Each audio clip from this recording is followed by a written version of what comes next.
We just had the final Divisional Cup before the Summit LAN. Today I'll discuss the surprise team that were able to win the whole tournament. I'll talk about who did well, who struggled, and of course I can't not mention Peterbot losing off spawn on his own region to a European team. All of that and more in today's EU review. So this cup was the final time we're going to see players in set lobbies before the Summit LAN, and Nebs and Nxthan were the team that ended up winning the whole tournament. I have to say they weren't the duo that I was expecting to win, but I'm not necessarily massively surprised either because they have been very solid lately. They had Humble Hills uncontested and they were able to do super well from there. They are a team that's just been quietly going about their business over the past few months, getting a couple of nice results here and there. They didn't win in the flashiest way possible. They just played some simple, good fundamental Fortnite. They would loot their POI and then they would simply sit in the surge base and wait for the end game. Nothing too crazy, nothing out of the ordinary, but it did work for them. I will say that they were quite lucky with some of their zone pulls, but listen, you still have to play well and they did put in a great performance.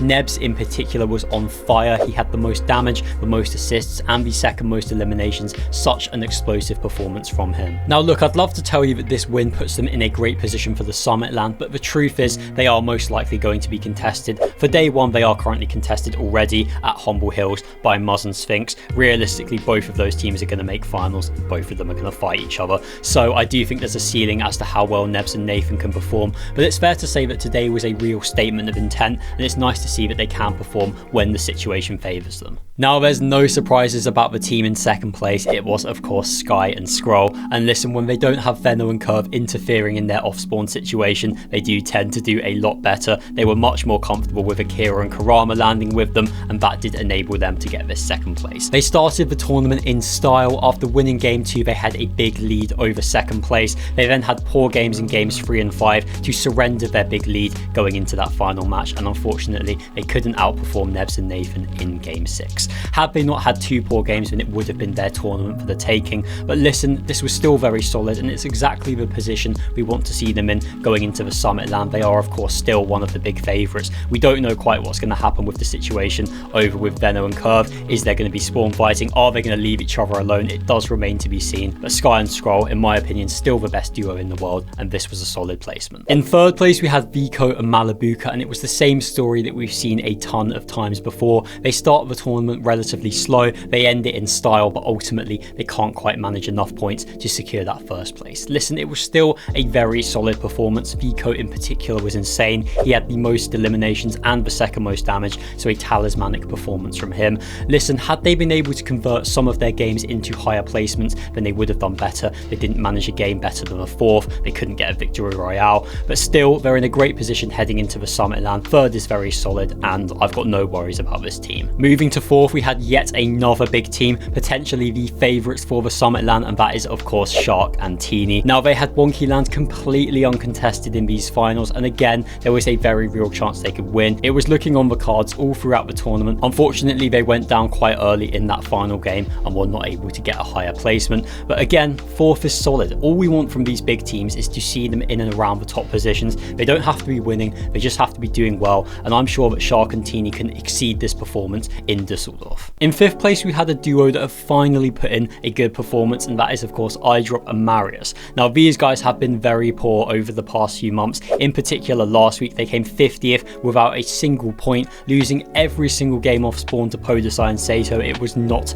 good viewing, but they did have a good week this week, just in time for the Summit LAN. Talk about peaking at the right time. Just like Nebs and Nxthan, they were very fortunate with their zones, but again you still have to put the performances in, so credit to them. It could have been even better. They went down very early in game 6 as well, otherwise potentially they could have challenged for the win as well. I mean listen, I'm not 100% sure they can replicate a performance like this at the Summit LAN. I know they're uncontested, but I just feel like their body of work over the past few months hasn't exactly filled me with confidence. Yes, they were very good yesterday. 4 out of 5 of their first games were inside the top 10, so some remarkable consistency. I just feel like I needed to see more from them in some of the previous Divisional Cups before I can consider them as a contender to do super well in the Summit LAN. Before we get into the teams that struggled, I'll just run down the rest of the leaderboard. We had the Spanish duo of Syaz and Scary Sean in 6th place. This will be their first ever LAN in Düsseldorf, so I'm excited to see how they'll get on. We had Akira and Karama, last week's champions, in 7th place. Still a pretty solid performance, but they weren't able to go back to back. Cringe and Volko in 8th place. We then had Moneymaker and Fanayan in 9th. They were actually able to win game 1, and Howley and and Lucia rounding it out in 10th. Right, let's get into some other teams of interest. We had Queasy and Fredoxie finishing in 17th place. A pretty impressive performance from them, all things considered. They did really well from height. In game 5, they were able to hold it for the whole game. They brushed off a challenge from Shxrk T3eny and were able to secure the victory royale.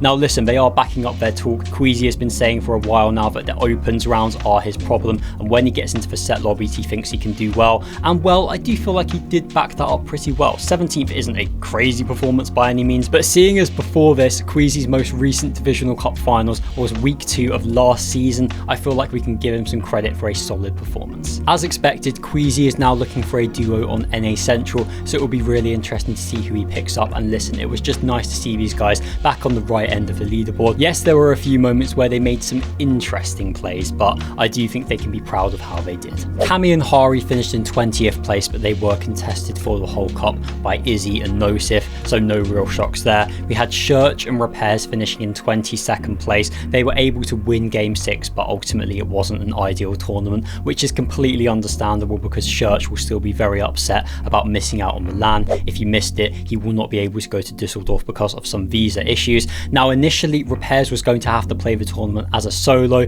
They have since announced that he can pick a backup player, which I'm super happy about. He has chosen Shxrk as his teammate, which makes a lot of sense. Shxrk is a very solid fragger. He had a big list of a lot of German players, and Shxrk was definitely the strongest option. He could have picked Prax as well, which would have been really interesting, but I do think that Repairs and Shxrk is a team that will certainly make finals and could actually do really well in them as well. Now in 27th place, we had SwizzY and Pixie, and honestly, I don't know what's going on with these guys. They've had way too many tournaments where they've been uncontested at Dark Dominion and not been able to capitalize. They had a 21st, a 23rd, now a 27th. It's just not good enough, and I did feel like they turned a corner. I felt like with their EWC performance, where they were getting first in some of the opens round, they managed to qualify for the LAN, finishing in 3rd. They also came first in the Div Cup Opens the other day. I felt like we were seeing performances that were showing that they turned things around. Maybe that hasn't been the case. Maybe they do still have issues as a team, because realistically, on paper, this is a duo that should be the best in EU, if we're being honest. I mean, if you went back to September 2025, just after Globals, and said that SwizzY and Pixie would be a team,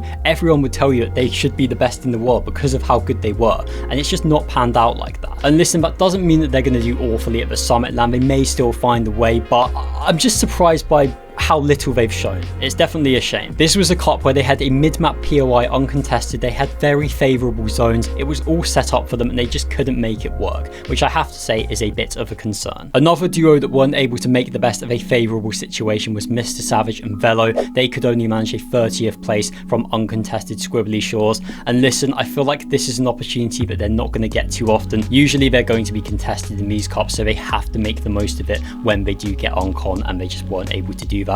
Yes, I know they got lurked on in a few games. Yes, I know it wasn't their finest performance, but I did want to see a little bit more. It does still remain though that they have qualified for 7 out of the 7 divisional cups that they queued together. There is still a lot of promise. They are still looking good despite this performance, and it'll be interesting to see how they do going into the Summit LAN. And the final big duo that struggled was Focus and Thomas HD. They could only manage a 32nd place finish. Really out of character for them. You'd usually expect them to be challenging for at least the top 5. Yes, the zones weren't perfect for them, but by no means were they bad enough for them to finish in 32nd place. Not an ideal finals tournament for them, but they are still one of the big EU hopes going into the Summit LAN. Now over on NA Central, we had a European team do the unthinkable. Velo and Zynox were able to defeat Peterbot and Pollo off spawn at Squibbly Shores. The score was either 3-2 or 4-1, it depends who you ask. The most important thing is that Velo and Zynox did win, and this was a pretty momentous occasion. We don't normally see European teams doing this well, especially against players like Peterbot, literally one of the best players